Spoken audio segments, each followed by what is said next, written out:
Կին դատախազ մանրամասն ուսումնասիրել եմ տարեկան հաղորդումը եւ երկու խումբ հարցեր եմ առանձնացրել ինձ համար։ Կոնկրետ առաջին խումբը հենց մտահոգող հարցերն են, տվյալները վերցված, որ առանձնապես ծանր հանցագործությունների թիվն աճել է, բայց բացահայտումների թիվը կարծես նվազել է եւ նմանատիպ տվյալ հանդիպեցի նաեւ թմրամիջոցների ապօրինի շրջանառության դեպքերի բացահայտման ցուցանիշը նվազել է, ինչը որ ճիշտ ասած կոնկրետ ես մտածում եմ, որ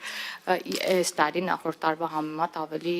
շատ բացահայտման ցուցանիշ կունենանք, նաև մտահոգիչ էր այն փաստը, որ մարդկանց թրաֆիքինգի դեպքերն են աննախադեպ աճ գրանցել, ինչպես նաև ընտանեկան բռնությունը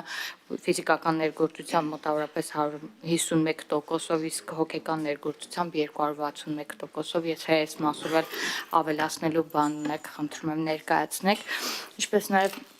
նշեցիք դուք ձեր խոսքում էլ, որ արդարացնող դատավճիռներ են կայացվել դատարանում ավարտված գործերով 1.8%, ինչը որ նույնն է մնացել նախորդ տարվա նկատմամբ։ Ես կցանկանայի ճշգրտել արդյոք այս գործող դատախազի նկատմամբ ինչ հետևանքներ է ունենում այս արդարացնող դատավճիռները։ Եվ եւս մեկ հարց, Սահմանադրական դատարանը հրապարակեց որոշումը ապօրինի ծագում ունեցող գույքի բռնագանձման օրենքի վերաբերյալ եւ դուք էլ բերել եք տվյալներ տարբեր դեպքերի հետ կապված, ուզում եմ հասկանալ ինչպես կանդրադառնա դատարանի այս որոշումը այս գործերի վրա, եթե գործեր կան, որ դեռ դատարանի վերջնական ակտ չկայացվել կամ նույնիսկ նրանց վրա, որտեղ արդեն վերջնական ակտ կայացվել է։ Այսքանը, շնորհակալ եմ։ Խնդրեմ, գլխավոր դատախազ։ Շնորհակալություն հարցերի համար, Տիկին Ղազարյան։ Այո, մտահոգող թվային ցուցանիշներ կան, որոնք մենք ուսումնասիրել ենք նաև հաղորդումը կազմելիս եւ երկու եզրահանգման ենք եկել։ Առաջին հերթին այդ բացահայտման գործակից եւ բացահայտումների թիվ ասվածը։ Մենք մեխանիկական հաշվարկ ենք անում այս պահին, քանի կոնկրետ բացահայտում կա հատով, այսպես ասած, եւ չենք նայում, թե ինչ է բացահայտված։ Եվ հիմա դատախազությունը մշակում է ինչպես դատախազների գործունեության արդյունավետությունը գնահատելու այս գործակիցները, ունենք նաև առաջարկ կառավարության գործընկերներից նույն տրամաբանությամբ ներքին գործերի նախարարության համար մշակելու բացահայտման ցուցանիշի գործակիցը, որը մեզ հնարավորություն կտա հասկանալ, թե ինչ նշանակության գործեր են բացահայտվել։ Օրինակ, տեսեք, հիմա նույն ընտանեկան բռնության հետ կապված մենք շատ մանրամասն եւ աղյուսակով եւ վերլուծությամբ ներկայացրել ենք ըստ ուղղությունների եւ ֆիզիկական բռնությունը եւ հոգեբանական բռնությունը։ Այստեղ թվերի աճը երկու պատճառ ունի։ Առաջինը մենք սկսել ենք տեսնել այդ բռնությունը, որտեղ շատ հաճախ այն ինչ մենք նախկինում որպես բռնություն չէինք ընկալում, սկսել ենք ընկալել եւ գնահատական տալ։ Դա առաջինը եւ մենք եւ դատարանները։ Բացի դրանից նաեւ հասարակությունը, որտեղ շատ հաճախ մենք ընտանեկան բռնության վերաբերյալ դեպքերը չարձանագրված հանցագործությունների մեջից էինք, այսպես ասած, դատախազական հսկողության արդյունքում հանում։ Այո, հիմա անձինք, որոնք որ բռնության զոհ են դարձել կամ ականատեսն են եղել, իրենք ահազանգում են այդ մասին։ Դրա համար օբյեկտիվորեն թիվը աճել է, բայց դա չի նշանակում, որ պատկերը վատն է, դա նշանակում է, որ մարդիկ սկսել են դա տեսնել եւ դրա մասին ահազանգել։ Եվ մի որոշ ժամանակ ես կարծում եմ դեռ այս աճի միտումը կպահպանվի, որովհետեւ զուգահեռ նաեւ օրենսդրությունն է փոխվել։ Եթե հիշում եք, ընտանեկան բռնություն հասկացությունը ընդլայնվեց, չէ, բլանկետային նորմի իմաստով եւ այստեղ բռնության դրսեւորումները, որոնք որ նախկինում օրինակ մեկնաբանման արդյունքում չէին դիտվում որպես բռնություն, հիմա բլանկետային օրենսդրության արկայության պայմաններում հստակ համարվում են բռնություն։ Այսինքն այստեղ թիվը դեռ կաճի։ Եվ սա պետք է նայել, իհարկե վատա որ դա կա, բայց դա օբյեկտիվ պատկերն է ցույց տալիս եւ այդ ստվերից դուրս է բերում այդ հանցագործությունները։ Նույն իրավիճակը ունենք թրաֆիքինգի հետ։ Մարդիկ շատ հաճախ չեն հասկանում, որ իրենք թրաֆիքինգի զոհ են։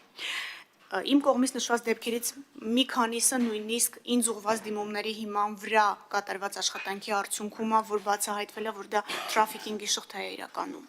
Եվ այստեղ էլի ինչպես ընտանեկան բռնությունը ինքը դարձել է ավելի տեսանելի, մարդկանց համար ավելի ընկալելի, որ սա որոշակի դրսևորումն է թրաֆիքինգի եւ մարդիկ սկսել են սրա մասին հաղորդումներ տալ։ Այս առումով էլի կխնդրեմ, հա, թիվը մտահոգիչ է, բայց մտքում ունենալ, որ նշանակումը տեսանելի է։ Եվ այստեղ Ուղղակի պետքա ճիշտ քննություն իրականացնենք, որպեսզի կարողանանք դատական հեռանկար ունենալ։ Մենք շարունակենք ուսումնասիրությունները եւ հաջորդիվ հաղորդումներում արդեն դատական պատկերը կներկայացնենք, բայց ելի պետք է զգուշացնեմ, աճի միտում կարող է եւ այստեղ ունենանք։ Ու ոչ միայն ազգությամբ հայերի նկատմամբ էլ հաշվի առեք, որովհետեւ աշխատանքային որոշակի հարաբերությունների հարցեր էլ ունենք եւ մարդիկ դրա մասին են հաղորդումներ տալիս, ոչ ազգությամբ հայերի մասով։ Ապօրինի գույքի հետ կապված Տիկին Ղազարյան, մենք Սահմանադրական դատարանի որոշումը յուրաքանչյուր հայցի շրջանակներում, այսինքն մեր դիրքորոշումները յուրաքանչյուր հայցի շրջանակներում կներկայացնենք, վստահ եմ հասցրել եք ծանոթանալ ամբողջական որոշման հետ,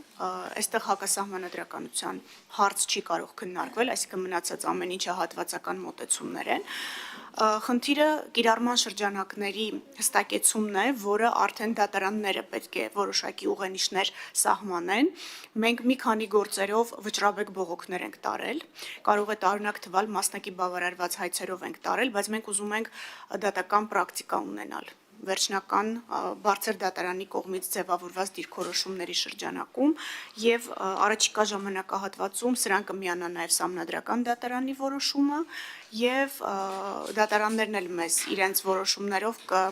ուղղորդեն կհղկեն թե հայցերը ինչ ձևաչափով պետք է ներկայացնենք դատարան, բայց ինչ որ մասսայական ուղղության փոփոխություն մենք չենք տեսնում, չենք էլ պատկերացնում, որ կարող է լինել։ Այստեղ կիրառման շրջանակների հղկում տեղի կունենա, որը մինչ այս էլ տեղի էր ունենում ըստ էության առաջին ատյան վերաքննիչ վճռաբեկ դատարաններում։ Հուսամ ոչինչ չմոռացա հարցերից։ Արդարացման դատական ակտերի հետ կապված 1.8% արդարացումներ ունենք ընդհանուր դատարան ուղարկված գործերի մեջ։ Իհարկե յուրաքանչյուր արդարացում ուսումնասիրության առարկա է դառնում երկու կոնտեքստում։ Առաջինը, արդյոք կոպիտ դատավարական խախտումներ չկան մինչ դատական վարույթում, որոնք շարքից հանել են ապացույցները։ Եթե նման իրավիճակ ունենում ենք, նաև քննչական մարմին ենք ուղարկում համապատասխան գրություն, խնդրելով հետևանք առաջացնել վարույթն իրականացնող մարմնի համար, բայց մեր ցույց տված ուսումնասիրությունները այս պահի դրությամբ դեռ մի շարք արդարացման ակտեր բողոքարկված են, դրանցով վերջնական որոշումներ չունենք,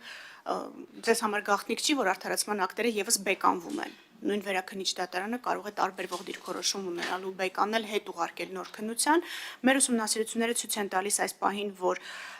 բլանկետային նորմի կրփազենքի հետ կապված նախաքննության մարմնի եւ դատարանների դիրքորոշումների տարբերությունն է արդարացումների ակտերի մի մասի պատճառը, մի մասն էլ ապացույցների գնահատման ծավալին է վերաբերում, մեղադրանքի կողմը գտել է, որ ապացույցների այդ ծավալը բավարար է մեղքը հաստատված համարելու, դատարանները այլ դիրքորոշում են հայտնել, բայց կրկնում եմ, այս ակտերը դեռևս գտնվում են բողոքարկման փուլում եւ վերջնական եզրահանգումներ հնարավոր չի անել, բայց յուրաքանչյուր կոնկրետ դեպքով եւ հասցեական դատախազի եւ քննիչի վարքագիծը գնահատման է ենթարկվում։